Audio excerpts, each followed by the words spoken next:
Hey everyone, welcome back to the channel.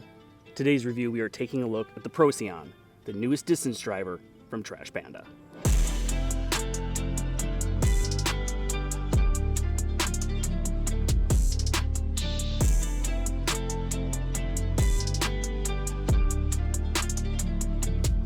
Let's jump on in, first taking a look at the profile, the feel, and the specs. First thing you'll notice with the Procyon is that it does have a very high shoulder but a flatter flight plate.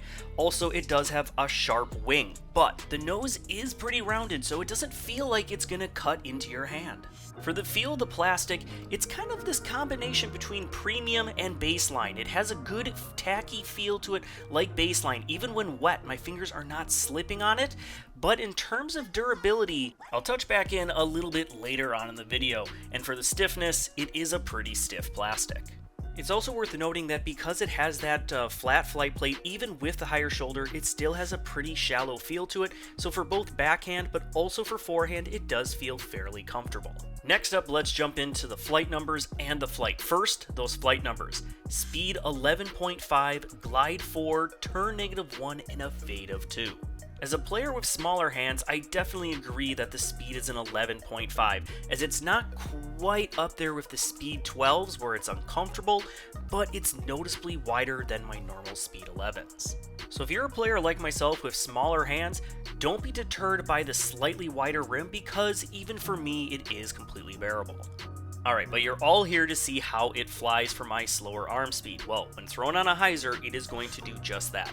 It's not really going to get any flip up to flat, it's just going to hold that arcing hyzer and really be pretty overstable. So very trustworthy when it comes to throwing over OB or if the wind is up. Even when thrown on a slight hyzer like you were just seeing, it didn't want to flip up. It rode pretty straight on that slight hyzer angle, but then it still had a really hard finish. Versus here, once I start getting it more flat, I noticed the absolute smallest amount of a panning turn. Before then, at about 75 to 80% of its flight, it slows down and has that really nice predictable finish. But again, just a really straight flight, barely any turn at all when thrown flat. But where I think the Procyon really excels are on these forced over flex lines. It's not something that for a slower arm speed player, you're gonna get a lot of turn just out of the box.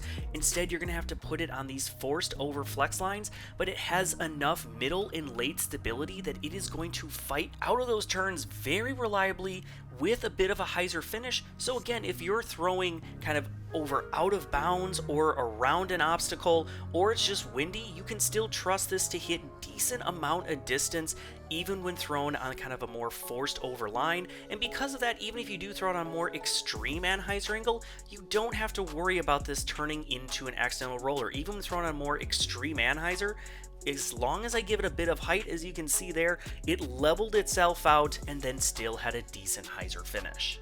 The Procyon also does wonders with that added extra torque when it comes to forehands. In fact, it really mimics the flight of the backhand very well, so no matter if you're throwing this backhand or forehand, you're going to get a very similar flight.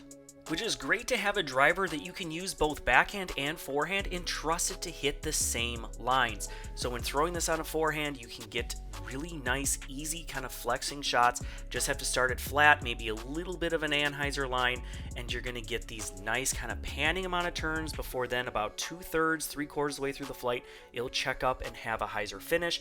Even once you start throwing it on more extreme anhyzer lines, as long as you give it some height, it'll have enough time for that late overstability to kick in and make sure that it doesn't turn into an accidental thrower.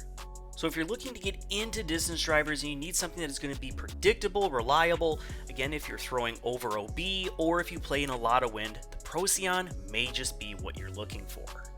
And as I mentioned earlier, because the wing has that rounded nose and also the flatter flight plate, it does feel very comfortable for forehand, and it doesn't feel like it's going to dig or cut into the back of your hand. Hey, just want to jump on in because they sent me 2 Procyons to try, so I figured, you know what, we've seen what it can do out of the box, but what about when it's seasoned? So I savagely seasoned this over the last week. Let's go ahead and see the results. The first thing I noticed is that it lost some of its late flight stability, so when throwing flat, it noticeably held straight longer before it checked up and still had that hyzer finish. And then when thrown on an anhyzer line, it had more of a panning turn. It held that panning forced over line longer before slowly checking up and then having just a slight hyzer back. And for the durability, well, it did have a slight bit of warping to it, but it held up pretty well to all the punishment. So for being a disc that's not quite premium plastic, I'd say it holds up pretty well.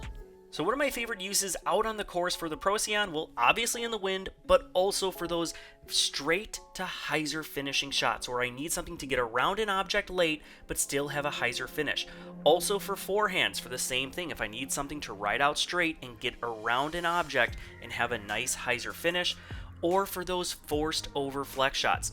Yes, it's not understable, so for my arm, I'm not going to get a lot of distance out of it, but it's still something that I like to put on those forced over lines, particularly in the wind, and I know that it's going to cut through the wind, have that panning turn, check up, and then have that predictable finish. So what is another disc that I think the Procyon compares to? Well, if you're a thrower of, say, the Innova Wraith, the Procyon and the Wraith are very, very close together.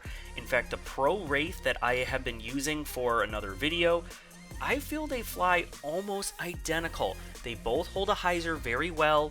They both, when thrown flat, are going to ride out straight, and then again, about 3/4 of the way through the flight, are going to check up and have a very substantial finish depending on how much height you give it. They just fly oh so similar. So if you like the Innova Wraith but are looking for something that's comparable to it in, say, the Trash Panda lineup, I would definitely take a look at the Procyon. Overall, I really enjoy the Procyon. It's a great semi-overstable driver for those with faster arms, overstable for those of us with slower arms, but it's not super wide rimmed, so it's very controllable. It feels comfortable in the hand, but it gives me that nice workable yet overstable flight that works well both in the woods but also in an open field. Well, thank you all again so much for watching. Be sure to subscribe if you haven't already, and also be sure to visit GreatLakesDisc.com for your disc buying needs. Until next time, everyone, keep banging them chains.